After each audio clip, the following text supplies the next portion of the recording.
নুপুরপুর গ্রামের এক পুরনো চা দোকানের পাশে পানের দোকান। সন্ধ্যা পেরিয়ে গেছে। চারিদিকে কুয়াশা। আরিফ বসে আছে বেঞ্চে, আর মোল্লা শামসু কাপা হাতে একটা চা হাতে নিয়ে নিচু গলায় বলতে শুরু করলো।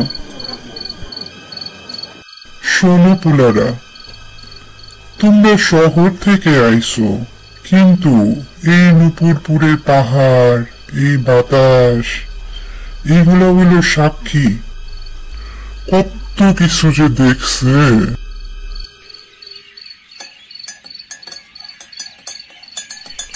তোমরা কি শুনছো ওই ট্রাকের কথা? হ্যাঁ, ওইটা, যেটা চালক নাই, শুধু জলজল করে দুইটা লাল বাতি, আর গর্জন করে পাহাড় কাঁপায়। কিন্তু কেউ কয় না কেন ওই ট্রাকটা আসে। আমি কই, শুনো, আমি ছিলাম তখন কত ছোট, কিন্তু চোখের সামনে যা দেখছি ওটা ভুলা যায় না। মোল্লা শামসু একটু থামলো, চায়ের কাপ ঠোঁটে নিয়ে চুমুক দিল, তারপর নিচু গলায় বলল, ইসমাইল নাম ছিল লোকটার। একেবারে সোজা মানুষ আসিল রে ভাই। পাহাড়ে ট্রাক চালাইতো, জীবন বাজি রেখা ওই ট্রাক চালাইয়া গ্রামের মানুষদের জন্য চাল, ডাল, ওষুধ আরো কত কি আইনা দিত।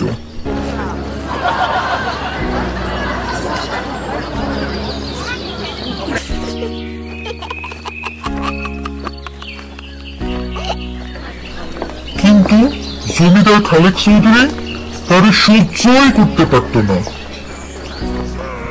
ও চাইতো মানুষ জিনিস কিনুক ওর কাছ থেকে, কিন্তু বেশি দাম দিয়া ঠকাইতে চাইতো।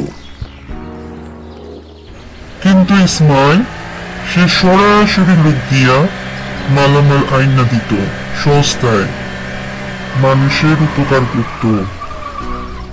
তাই জমিদার ঠিক করলো ওরে সরাইয়া দিবা। কিন্তু কিভাবে চাচা?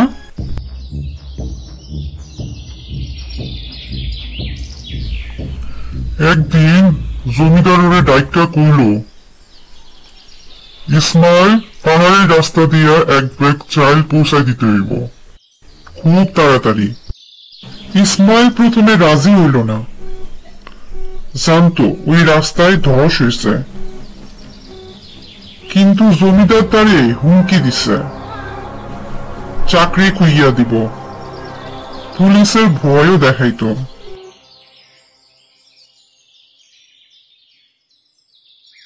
ইসমাইল সেই রাতেই গেল, কিন্তু জানো ওই রাতে জমিদারের 3 জন খুনি মুখ ঢাইকা পিছে পিছে গেছিল।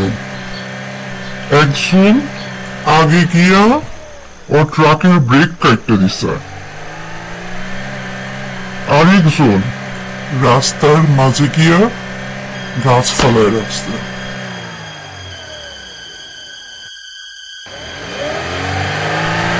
পাহাড়ি মোড়ে গিয়া ট্রাক নিয়ন্ত্রণ হারাইছে, ইসমাইল পড়ে গেছে। কিন্তু তখনও বাচ্চা আসিল, ও কাঁদতেছিল রে ভাই, পানি দাও, পানি দাও। কিন্তু সেই 3 শয়তান তারে মাটি চাপা দিয়া মাইরা ফলাইল।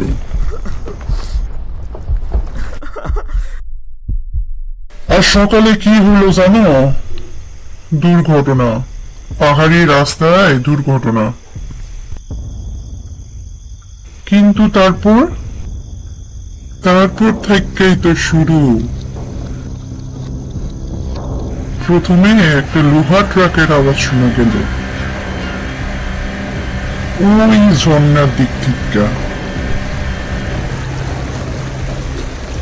তারপর একে একে যারা মারছিল ইসমাইল রে তারা ঘুমিয়ে যাইতে লাগলো।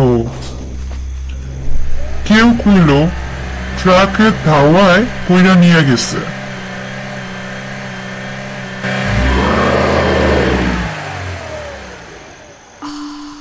জমিদার তখনও বাইসা ছিল, কিন্তু আতঙ্কে গায়ে জ্বর লইয়া শুয়ে থাকত। একদিন ঠিক রাত 9:45 জমিদারের জানালার কাছে দুইটা আগুনের মতো লাল বাতি দেখা যায়। আর সেই রাতে জমিদার দরজা খুলে নিখোঁজ হইয়া যায়। কেউ আর তারে খুঁজা পায় নাই। লোকেরা কয় ট্রাক আর লাশ নাকি পাহাড়ের গভীরে নিয়ে গেছে। আর জানো কি ভয়ঙ্কর কথা, এই ট্রাক এখনো ফেরে। যে অন্যায় করছে আর অন্যায়ের মুখ বন্ধ করে চুপ থাকছে তারে খুঁজা খুঁজা নেয়।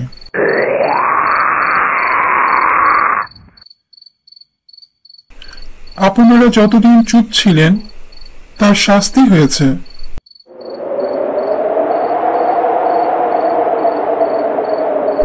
কিন্তু আজ যদি আমরা কিছু না করি তাহলে ইসমাইল ভাইয়ের আত্মা কখনো শান্তি পাবে না। মোল্লা শামসু কিছু বলল না, শুধু ধীরে ধীরে এসে আরিফের পাশে দাঁড়ালেন। তারপর একে একে পুরো গ্রামের লোক সবাই এগিয়ে এলো। কারো হাতে লণ্ঠন, কারো হাতে কোদাল।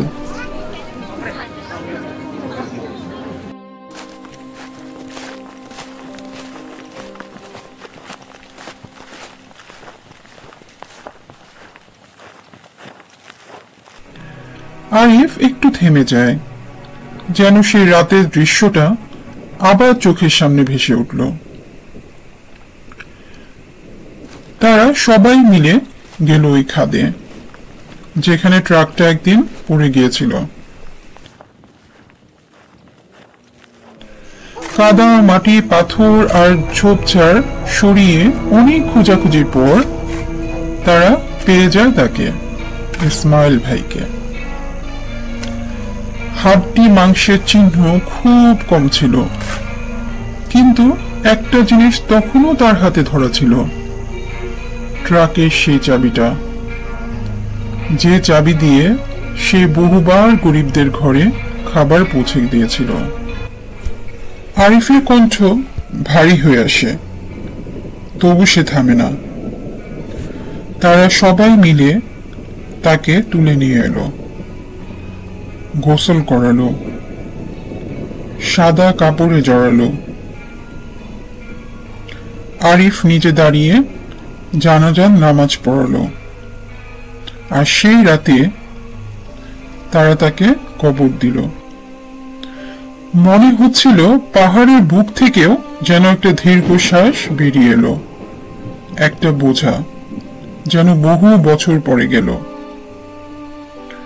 দূরে জঙ্গল নিঃশব্দ, যেন রাতও শ্রদ্ধা জানাচ্ছে। সেই রাতের পর আর কেউ লাল চোখওয়ালা ট্রাক দেখেনি, না কোনো লাল আলো,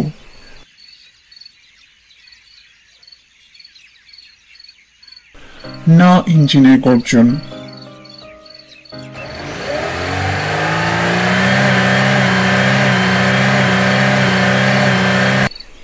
আর না বাতাসে ফিস ফিসে কান্না।